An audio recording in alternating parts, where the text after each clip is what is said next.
Me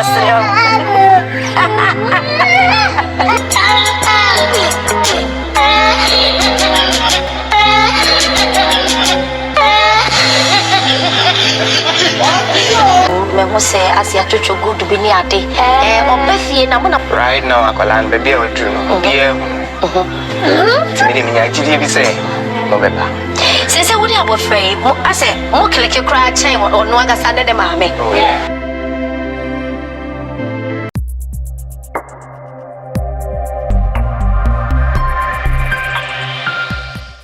Wamenya kuri video imaze iminsi irimo gucicikana cyane ku mbuga nkoranyambaga zitandukanye, ikaba ari y'umwana witwa Albert Ofosu Ketia ukomoka mu gihugu cya Ghana.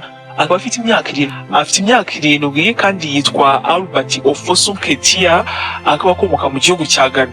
Muri no video rero Albert agaragara ari marira, ariko kandi mu kanya gato cyane agahita yiduka agaseka igitwenge gikomeye, aho abantu bake barebye no video ntekereza ko ari bo batasitse kuko benshi twarasitse cyane tukimara kuyibona. Uno mwana rero ufite imyaka 7, ibihugu byinshi muri Afrika babanje gutekereza ko uno mwana yaba ari uwabo, bamwe bakavuga uwo mu Rwanda, n'uwo Burundi, n'uwo muri Kongo. Nyine buri muntu wese yari afite ukuntu atekereza ku nkomoko y'uno mwana. Kuva kino gihe rero uno mwana yahise atangira kumenyekana cyane, ndetse no video imwe muri za video ibintu cyane ku mbuga nkoranyambaga kandi icicikana ahantu hose ku mbuga nkoranyambaga. Ikinyamakuru kimwe mu bikorera muri kiriya gihugu rero cyabashije gusura uno mwana, hanyuma kirangije kumusura kiramusurana n'ababyeyi. Kino kinyamakuru cyitwa Oheneba Media cyabashije kubaza uno mubyeyi byinshi ku bijyanye n'imibereho ndetse n'ubuzima bw'uyu mwana, kimwe n'inkomoko y'iriya video.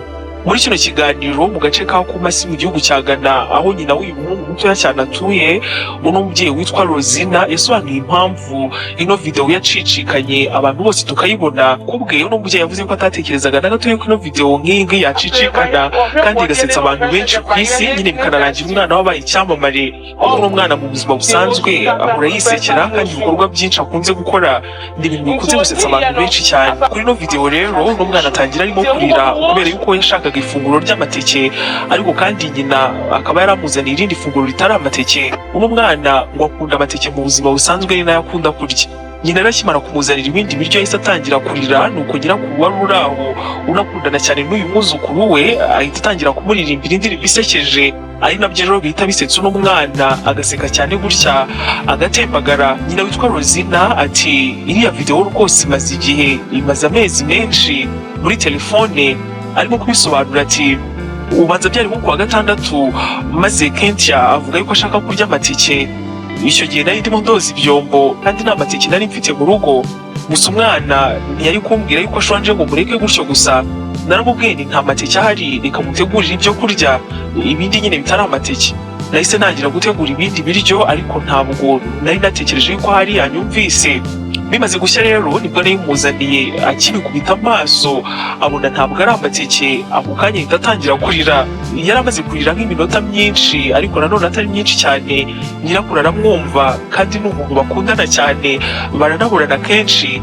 Yahise aza rero ahita amuririmbira indirimbo, umwana ahita aseka cyane. Ni kuriya byahise bigenda, barakundana cyane, baranahorana, baranumvikana yo kurenza undi muntu wese.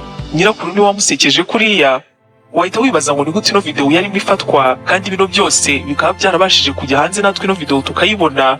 Ino video yarimo ifatwa na oncle wa Ketia, akaba rero yarimo afata n'ibindi bintu byarimo bibera aho ngaho mu rugo.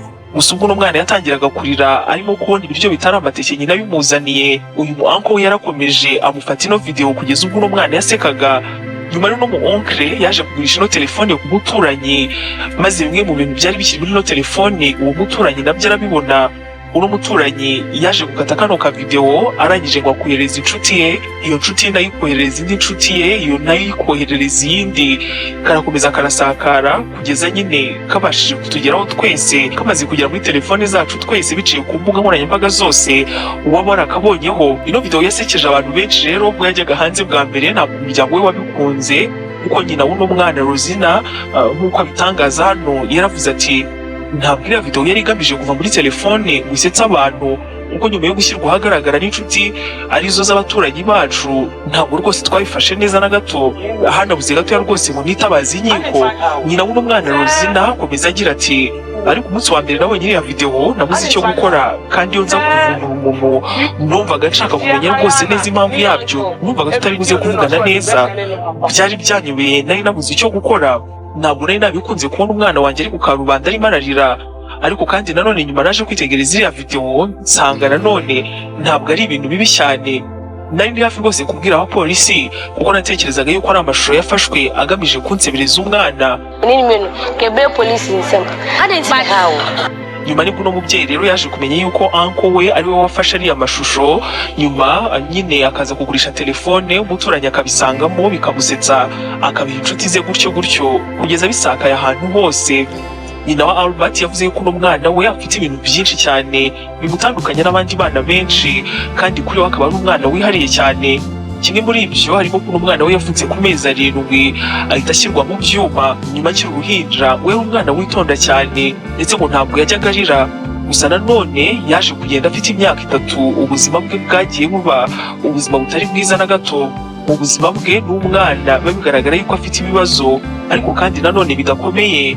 Umwana ugorwa cyane no kuvuga, akanagorwa cyane no gutuza akaguma hamwe, dore ko abaganga babwiye ababyeyi be ko ari ibibazo biri ku bwonko, ariko kandi ko bikurikiranwa akiri umwana ashobora kuba yavurwa maze agakira. Kugeza uno munsi mu buzima bw'uyu mwana ari mu ishuri yagerageza kwiga, nubwo kenshi adakurikirana ibyigishwa nk'abandi bana bigana nawe, kuko hari utundi tubazo yavukanye dutuma atanabasha kuvuga neza. Uyu mwonje we rero niwe umufasha gukora imikoro itandukanye, ndetse bakunze kuba bari kumwe igihe kinini.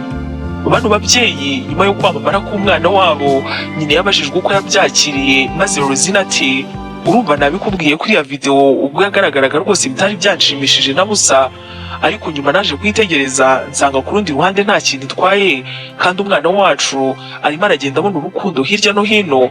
Kugeza uno munsi tumaze kugerwaho n'abantu batandukanye bemeye gufasha umwana wacu mu buzima bwe, turi rwose no kubona abaterankunga. Hari nk'abaheruka hano bavuze ko bagiye kumukurikirana, ngo bagiye kugenda baganire maze barebe neza niba nta kindi kintu cyakorwa kugira ngo avurwe abashe gukira kino kibazo afite, cyangwa se wenda abe yanagira ubundi buzima bwiza cyane ko hano nta bushobozi bwihariye buhari bwatuma abasha kubaho neza. Nyina kandi yongeyeho ati ikindi kandi burya njye nizera Imana, nizera yuko hari impamvu iriya video yagiye hariya, wasanga no kugira ngo bano baterankunga bose babashe kuba bamugeraho wenda bamfashe kumuvuza umwana wanjye abe yabasha kugira ubuzima bwiza. Ni ibintu abantu benshi cyane bishimiye, dore ko no muri comments za kino kiganiro uno mwana yagiranye na kino gitangazamakuru abantu benshi bagiye bandika ubutumwa bwinshi butandukanye bw'urukundo kuri uno muryango ndetse no kuri uyu mwana nyirizina. Wakoze cyane kubafasha n'umwanya barangiza ukabana natwe hano twareberaga hamwe byinshi kuri uwo mwana nk'ibisanzwe.